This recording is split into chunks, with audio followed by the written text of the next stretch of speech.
네, 안녕하세요. 청주행정사사무소 윤봉근 행정사입니다. 네, 오늘은 출입국 업무와 관련해서 외국인들이 한국에서 출입국 업무와 관련해서 그 E74라는 비자가 있습니다. 274. 274의 여러 가지 종류 중에서 네 번째 274라는 비자가 있는데요.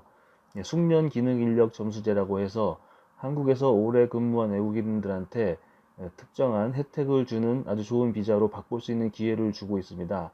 근데 이 비자는 아무래도 고급 비자이기 때문에 그 점수 계산해서 특정한 점수를 가진 사람만 줘요. 신청한다고 다 주는 게 아니고, 그러니까 점수 계산을 해서 상위별로 분기마다 100명 정도씩 잘라서 고득점자 순으로 잘라서 주는 제도가 있습니다.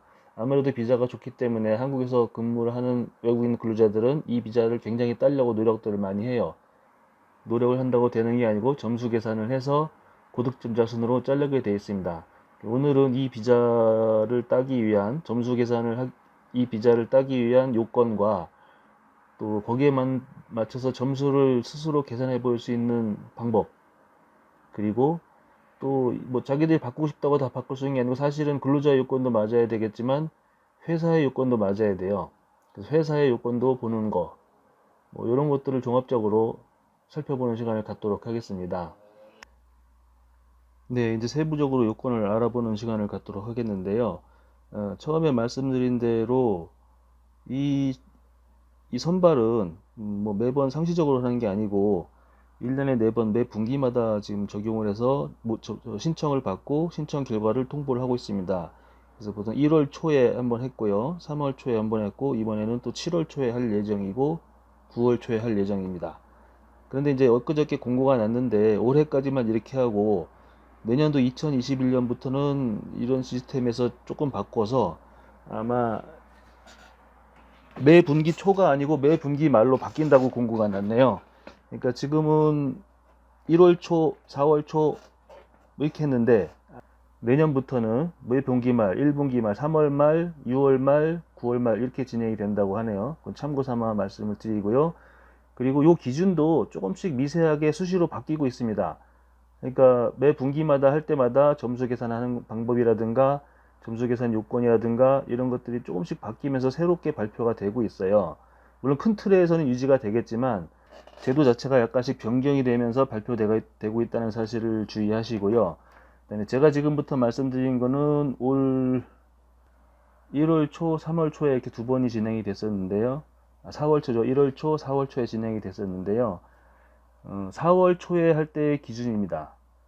그때 기준으로 발표된 요건들을 설명을 드리는 거고요. 혹시나 7월 초에 모집을 할 때는 공식적인 발표가 6월 말에 발표가 날 건데 뭐 지금처럼 그대로 갈지 약간의 변동사항이 있을지는 그때 정확한 그 예정 고시 공고문을 봐야지 알 것 같습니다. 어쨌든 지금 기준으로 현재 기준으로 설명을 하도록 하겠습니다. 7월 초에 준비하시는 분들은 여기에 맞춰서 준비를 하셔도 될 것 같습니다. 먼저 2020년 2분기 공고 기준이네요. 4월 초의 기준으로 설명을 드리도록 하겠습니다. 우선 적용 대상입니다. 적용 대상은 여기 보면 뭐 요거는 대부분 바뀌질 않아요. 최근 10년 이내에 5년 이상 E9, E10, H2 자격으로 국내에서 정상적으로 취업을 하고 있는 외국인 이렇게 되어 있습니다. 그러니까 어떤 사람이 신청할 수 있냐면은 업체에서 근무를 하고 있어야 돼요. 어떻게 최근 10년 이내에 5년 이상 E9, E10, H2 자격으로 정상적으로 취업하고 활동을 하고 있는 외국인 이렇게 되어 있습니다. 요 사람들이 신청을 할 수 있고요. 그 다음에 여기서도 뭐 법을 위반한 사람은 안 되겠죠. 어떤 사람이 형사범, 세금 체납자, 출입국관리법 위반자는 신청에서 제외됩니다. 여기서 말하는 형사법이란 거는 벌금액 50만원 이상을 낸 사람, 그리고 세금 체납자는 세금을 내면 신청 가능하다. 뭐 이렇게 돼 있고요. 그럼 이제 구체적으로 아까 점수제라고 말씀을 드렸기 때문에 점수 계산을 어떻게 하는지 살펴보도록 하겠습니다. 점수 계산은 여기서 보시면은 산업기여가치의 연간소득 점수가 10점 이상인 자로 총 득점 52점 이상인 자, 전체 합계가 52점 이상인 자라야지 신청 가능합니다. 그 다음에 또는 미래기여가치 합계 점수가 35점 이상인 자로서 총 득점이 72점 이상인 자, 요 두 가지, 산업기여가치하고 미래기여가치를 두 가지를 보는데, 미래산업기여가치에서 52점 이상이거나 미래가치에서 72점 이상인 사람이 신청을 가능하다는 말씀이에요. 근데 보통은 요건으로 많이 하고 있습니다. 이게 득점이 낮은기 때문에 보통 이 52점이 되면, 점수 계산에서 52점이 되면 신청을 하고 심사 결과를 기다려 봐야 되겠죠. 이제 실제로 점수 계산을 하도록 해보겠습니다.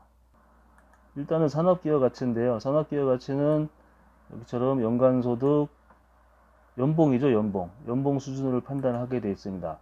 연봉이 3,300만원 이상인 경우 20점, 3,000만원 이상인 경우 15점, 2,600만원 이상인 경우 10점, 이렇게 점수를 부과를 하고 있고요.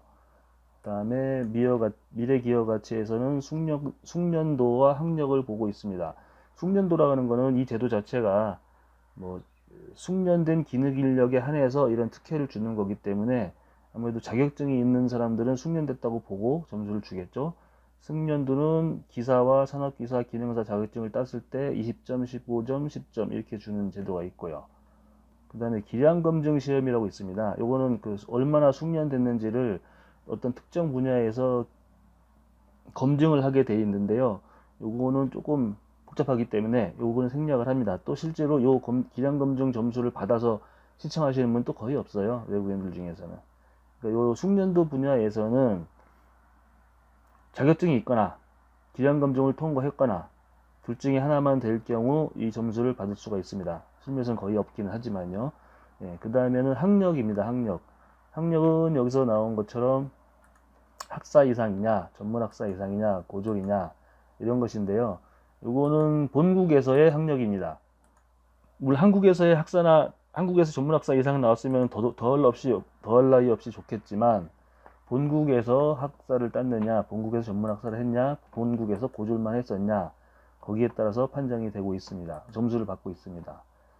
예, 그 다음에 연령이고 나이죠. 나이는 이게 올해부터 작년까지는 이렇게 세분화가 안 됐는데요. 올해부터 좀 세분화가 돼갖고 이렇게 24세부터 27세까지 여기는 20점, 27세까지는 17점, 30세까지는 14점, 33세까지는 11점, 36세까지는 8점, 39세까지는 5점 이렇게 점수를 주고 있습니다.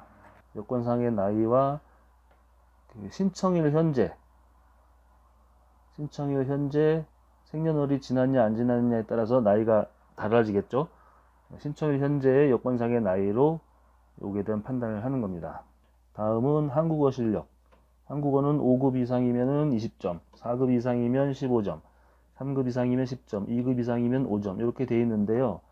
사실은 이 점수가 안 되시는 외국인분들이 이 E7포 점수를 따기 위해서 가장 쉽게 빠르게 점수를 올릴 수 있는 방법은 회사하고 협의해서 이 연봉을 올리거나 아니면 나이는 어쩔 수 없고요. 요 한국어 실력을 올리는 거, 요게 점수 올리는데 가장 좋은 방법이고, 이 방법밖에 거의 없기도 합니다. 나이는 어떻게 할 수가 없는 부분이고, 그렇다고 뭐 아까 말씀드린 기량검증을 통과할 수 있는 것도 아니고, 또 자격증, 산업기사, 기능사 이런 자격증을 갑자기 딸 수 있는 것도 아니고 하기 때문에요.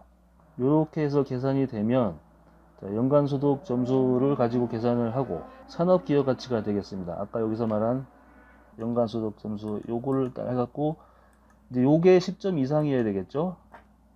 산업기여가치가 그러면 결국은 2,600만원 이상이 돼야 된다 이 얘기입니다.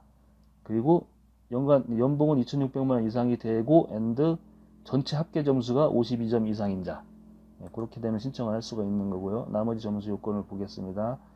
지금까지 미디어 기여가치를 봤고요. 그 다음에는 이제 선택 항목으로 몇 가지가 들어가는데요. 여기서는 돈 많이 번 친구들은 이렇게 되겠지만 사실 거의 없죠. 정기적금 이렇게 하시는 분이. 어쨌든 요건을 세부적으로 보도록 하겠습니다. 일단은 근속기간입니다. 여기서 보면 동일업체예요. 동일업체, 한 업체에서 몇 년을 근무했냐에 따라서 최대 10점이 되겠습니다. 예를 들어서 한 업체에서 숙련 기능 인력한테 점수를 주는 거기 때문에 한 업체에서 오래 있어야지 숙련이 됐다고 보는 거죠. 2년 있었으면은 2점, 3년 있었으면은 3점, 1년에 1점씩 줘서 최대 10점을 주도록 하고 있습니다. 예, 그리고 그 다음에는 보유자산. 보유자산은 뭐 정기적금과 부동산 자산인데요. 이걸 갖고 있는 외국인 근로자는 거의 없겠죠. 어찌됐건 이런 정도의 예금 자산이 있거나 이런 정도의 부동산을 갖고 있으면 뭐 10점, 15점, 20점 이렇게 점수를 준다. 이런 내용입니다. 여기에 해당되시는 분은 이 점수를 가산을 하면 되겠고요. 그 다음에는 아까 여기서 동일 업체의 근속기간에 따라 최대 10점을 준다고 했는데 그거와 비슷한 걸로 제도로 한 분야에서 오래 있는 친구들한테는 혜택을 주는 점수가 또 있습니다. 바로 최근 10년 이내 여기 동일 업체하고 여기 저 최대 10점이고요. 또 여기 최근 10년 이내에 국내 관련 분야 근무 경력 여기도 최대 15점을 주고 있는데 여기서는 뿌리산업, 농축산업 분야에서 6년 이상 할 때는 15점, 이 뿌리산업, 농축산업 분야에서 4년 이상 근무했을 때는 10점을 되겠고요. 그 다음에 이런 뿌리산업도 아니고 농축산업도 아니고 단순 일반 제조업이다 또는 일반 건설 분야다 할 때는 6년 이상일 때는 10점, 4년 이상일 때는 5점 이렇게 점수를 주고 있습니다.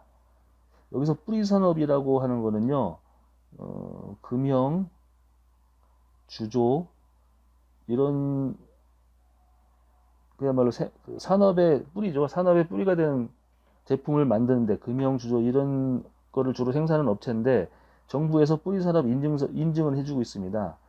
뿌리산업 인증을 받은 기업체에 한해서 요걸 받을 수 있습니다. 예. 외국인 근로자들은 자신이 속한 회사가 일반 제조업인지 이런 뿌리산업에 해당되는지는 회사 쪽에 확인을 해볼 필요가 있겠죠.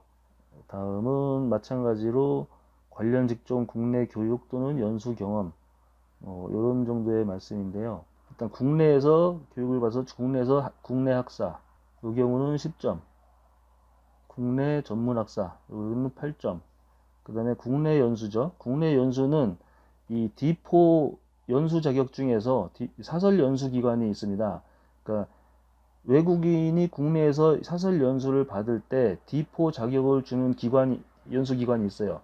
그 기관에서 6개월에서 1년 미만 근무를 했을 때는 3점을 주고 그 연수를 받았을 때는 그 기관에서 1년 이상 연수를 받았을 때는 5점을 줍니다. 이렇게 해서 가점이 주는 거고요. 그 다음에 또 다른 가점은 국내 유학해서 석사 이상에서 학사 이상.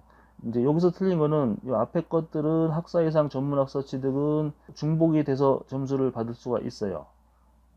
여기서는 직종과 무관하게 아무거나 석사를 받았으면 되고요. 여기는 직종과 관련이 있는 분야가 되겠죠. 석사 이상은 10점, 학사 이상은 5점, 전문학사 이상은 3점을 받을 수가 있습니다. 그 다음에 또 가점이 있는데요. 요거는 관련 중앙부처의 고용 추천. 요거는 중앙부처라고 하면은 뭐 고용노동부라든가 지자체가 아닌 중앙부처의 고용 추천을 받아야 되고요. 요건 별도의 신청을 통해서 받아야 됩니다. 근데 요것도 실제로는 거의 없겠죠. 특별한 경우 아니면은. 예, 그 다음에는 C 항목으로서 읍면지역 이상 근무 경력. 여기서는 20만 이상 시는 제외입니다. 또 경기도도 제외입니다. 여기서 말하는 읍면지역은 경기도가 아니고 또 경기도 이외 타 지역에서도 20만 이상의 광역시는 제외한 일반적인 시에서 읍면지역에서 근무했을 때 이 점수를 주게 되어 있습니다. 해당 업체가 소재지가요. 해당 업체 소재지가 읍면지역 2년 이상 근무는 5점, 3년 이상 근무는 7점, 읍면지역 4년 이상은 10점 이렇게 주고 있네요. 그 다음에 또 가점은 사회공헌한 점수입니다. 이거는 국가로부터 어떤 선한 일에서 표창장을 받았다든가 또는 어떤 사회봉사를 열심히 한 경우 이런 경우에 이런 가점을 주고 있습니다. 그러나 뭐 외국인 근로자들은 일하느라고 바쁜데 이런 사회봉사를 했을 시간도 없고 표창 받을 일도 별로 없겠죠. 예. 다음은 납세 실적. 납세 실적은 소득세입니다. 소득세. 소득세를 300만원 이상 낸 사람은 5점을 주게 되어 있습니다. 300만원 갑종 근로소득세죠. 갑근세를 300만원 이상 내려면 연봉이 꽤 되겠죠. 이것도 해당되는 사람이 있기는 하겠지만 많지는 않을 걸로 보여지고요. 이 규정들은 작년까지는 있었는데 2020년부터는 해당 사항이 없이 삭제가 됐고요. 그때는 가점을 줬었어요. 150만 원 이상만 세금을 냈었어도. 근데 올해부터는 300만 이상 세금 내는 사람만 5점을 주고 있습니다. 다음으로는 감점 항목인데요. 감점 항목은 여기서 보는 것처럼 뭐 관련 법률을 위반했냐 안 했냐에 따라서 감점을 주고 있습니다. 일단 출입국관리법을 위반하고 출입국관리법 이외에 다른 법령 형사처벌을 받을 때 감점이 되겠습니다. 출입국관리법 위반이라는 거는 뭐 출입기간을 어겼다든가 불법 취업을 했다든가 뭐 그런 부분들이 해당이 되고 1회 위반했을 때는 마이너스 5점, 2회 위반했을 때는 마이너스 10점, 3회 이상 위반했을 때는 마이너스 50점. 사실 여기서 법령이 위반된 경우에 대해서 마이너스 점수를 받을 경우에는 이 자격을 따기가 거의 안 된다고 보셔야 돼요. 뭐 출입국관리법을 위반했든 뭐 도로교통법이나 음주운전 같은 경우 도로교통법이나 다른 법을 위반했을 경우 이런 경우에는 여기도 마이너스 5점, 2회 마이너스 10점, 마이너스 50점 뭐 이렇게 있기 때문에 이런 법을 위반하면 E7 자체는 안 된다고 보여지고요. 또 다른 비자도 마찬가지입니다. 다른 비자도 이런 법을 위반하면 뭐 나가라고 강제 출국하지 않으면 다행이죠. 네. 이렇게 해서 전체적으로 외국인 근로자의 요건을 먼저 살펴봤고요. 여기서 제일로 많이 보는 것은 연간 소득입니다. 연간 소득 분야가 제일로 중요하고요. 얼마 이상이다. 여기서 2천만 원 이상, 3,300만 원 이상이냐에 따라서 점수가 15점도 되고 10점도 되고 20점도 됩니다. 그 다음에는 숙련도 자격증을 땄냐 이분데 이건 별로 없고요. 그 다음에 학력은 본국에서의 학력이 있기 때문에 이거 관련 서류를 가지고 오면 될 것 같고요. 그 다음에 연령, 그 다음에 한국어 뭐 이런 정도로 체크가 되면 점수 체크가 될 것 같고요. 그 다음에 선택 항목으로서는 뭐 자산 가진 사람은 별로 없을 거고 이제 여기서 중요한 거는 해당 업체가 뿌리 산업이냐 아니냐 그 몇 년씩 근무했는가 그 부분하고 한 업체에서 근속기간 이 부분이겠죠. 이 부분 한 업체에서 근속기간이 중요한 거고요. 그 다음에 관련 직종 연수 경험은 사실 별로 해당 사항이 없는 사람이 훨씬 더 많고요. 그 다음에 여기서 이게 많습니다. 읍면지역 근무한 사람들은 5점, 7점, 10점, 4년 이상 근무한 경우 10점의 점수를 주기 때문에 여기서 고득점자가 많이 나오고 지방에 근무한 외국인 친구들이 좀 유리하죠. 이 부분에서는. 그 다음에 감점은 당연히 없어야 되고 이렇게 해서 총점이 여기서 말한 대로 연간 점수가 있고 52점 이상인 자만 총점이 52점 이상인 자가 신청을 할 수가 있고요. 그 다음에 신청된 사람 중에서 점수 순으로 고득점 순으로 점수를 잘라서 뭐 100명 남짓씩 선발하고 있습니다. 매 분기마다. 그래도 사람들이 외국인 근로자들이 준비를 많이 하고 있죠. 그 다음에는 이제 외국인 근로자 부분을 살펴봤고요. 그 다음에는 회사의 요건입니다. 회사의 요건. 회사에서도 이 친구를 E7푼으로 고용할 때는 원칙적으로 우리나라의 대한민국 외국인 정책은 내국인 고용 보호가 우선입니다. 그렇기 때문에 무한정 이 친구들을 허용해 주지 않고 지금처럼 여기서 보시는 것처럼 쿼터가 있습니다. 업체당 E7포 이 자격 E7포를 고용할 수 있는 인원에 대한 쿼터를 운영을 하고 있어요. 그거는 어떻게 하고 있냐면은 그 제도는 여기서 보는 것처럼 한국인을 얼마나 고용하느냐에 따라서 그 외국인을 이 E7포로 바꿔줄 수 있는 인원의 한계가 있습니다. 여기서 보시면 자, 제조업체에서 내국인이 일반 제조업 기준은 50명까지 내국인 50명까지에 한해서 274 근로자 1명만 허용합니다. 일반 제조업 기준이고요. 이건 100명, 150명까지는 2명만 허용을 합니다. 그래서 일반 제조업체들은 E7포가 1명이 있으면 나머지 추가가 안 돼요. 그렇기 때문에 그야말로 그 회사에서 외국인 근로자 중에서는 가장 쓸만하고 제일 아까운 친구를 선별해서 E7포로 바꿔주고 있습니다. 또 저희가 상담을 해도 그 업주 사장님을 만나서 상담을 할 때는 그런 식으로 말씀을 드리죠. 이렇게 쿼터가 한정이 되어 있기 때문에 에이스, 그 회사 외국인 근로자 중에서 제일 에이스급인 애만 해주고 나머지를 해주는 쪽으로 상담을 하고 있어요. 그 다음에 뭐 중소기업 같은 경우는 150에서 299명까지는 3명까지 허용을 하고 있고요. 근데 여기서 뿌리산업, 아까 말씀드린 뿌리산업 지정을 받은 업체 같은 경우는 10명까지, 9명까지는 1명을 허용합니다. 일반 제조업체는 50명까지 1명을 허용해야 되는데 뿌리산업에서는 9명까지 1명을 허용하고 있고 10명이 되면 2명을 허용할 수가 있습니다. 뿌리산업은 워낙 내국인 구하기 힘들기 때문에 이렇게 숙달된 외국인들이 있으면 약간 특혜를 주고 있죠.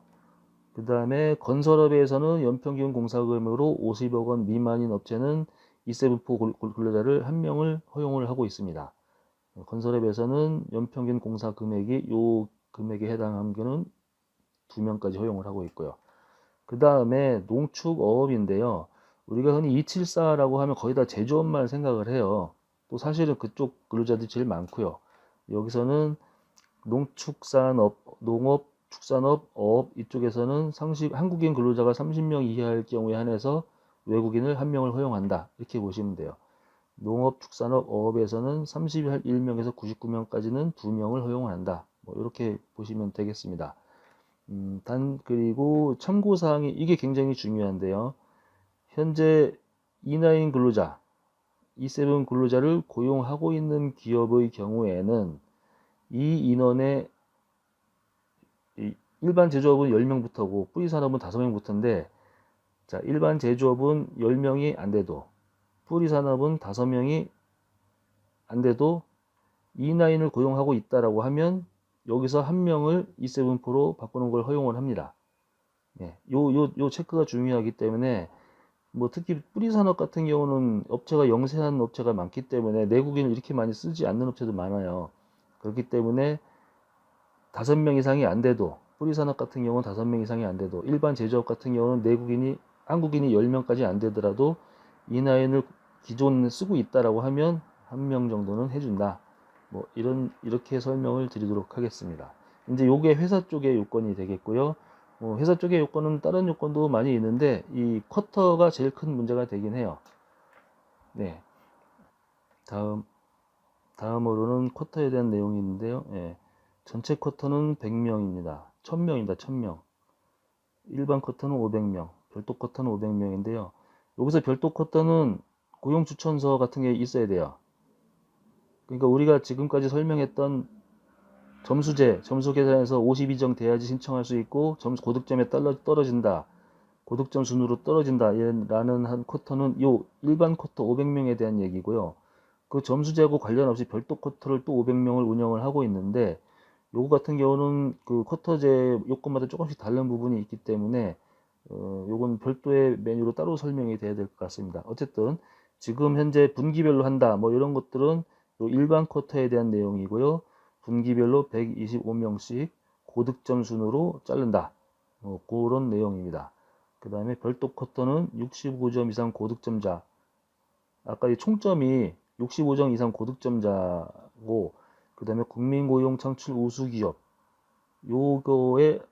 그리고 관계부처 추천을 받은 사람, 여기 고용 추천 뭐 이런 거죠. 관계부처 추천을 받은 사람, 요 세 가지가 별도 쿼터로 운영이 되고 있는 겁니다. 65점 이상 고득점자, 그 다음에 그 기업체가 내국인 고용 창출 우수기업일 때, 그 다음에 관계부처 추천을 받은 외국인, 요 세 가지는 별도 쿼터제로 운영을 하고 있고, 그 다음에 매 분기별로 고득점을 자르는 거는 일반 쿼터로 500명만 한다. 뭐 이렇게 이해를 하시면 되겠습니다. 네, 조금 급하게 설명이 되는 것 같지만 요점은 다 설명이 됐어요. 또 이런 요건들이 실제로 이번 3, 4분기 7월 달에는 7월 초에 또 선발을 할 건데요. 그때는 제도가 조금씩 바뀔 수는 있겠지만 이거는 지금까지의 기준으로 봤을 때 이렇게 진행이 되고 있다. 그 정도에서 말씀을 드리고 274 제도를 끝내도록 하겠습니다. 274 점수 계산에 관련해서는 이게 복잡하지는 않은데 혹시라도 복잡해 보인다고 하시면 저희 이 유튜브 동영상 밑에 링크를 걸어 놓겠습니다. 링크를 걸어 놓으시면 그 사이트에 들어오셔서 요 해당하는 요건별로 조건들을 체크를 해 주시면 저희가 점수 계산을 해서 점수 계산 결과와 그 다음에 필요 서류, 준비 서류죠. 요 내용을 전부 다 컨설팅을 해서 개별적으로 연결을 해드리고 있어요. 그러니까 요 밑에 사이트를 참조하시고 링크를 타서 신청을 하시면 저희가 검토하고 연락을 드리고 있습니다. 그걸 참고하셔서 신청을 하셔도 괜찮을 것 같습니다. 네, 오늘은 E7-4 외국인 체류 자격 중에서 E7-4에 대해서 나름대로 자세하게 살펴봤다고 보여져요. 나중에 제도가 어떻게 바뀔지 몰라도 살펴봤으니까 내용을 참고하시고 또 밑에 있는 링크를 타고 들어오셔서 신청을 하셔도 된다고 말씀을 드립니다. 예, 오늘의 동영상은 이걸로 마치고 다음에 또 다른 동영상으로 찾아뵙도록 하겠습니다. 네, 감사합니다.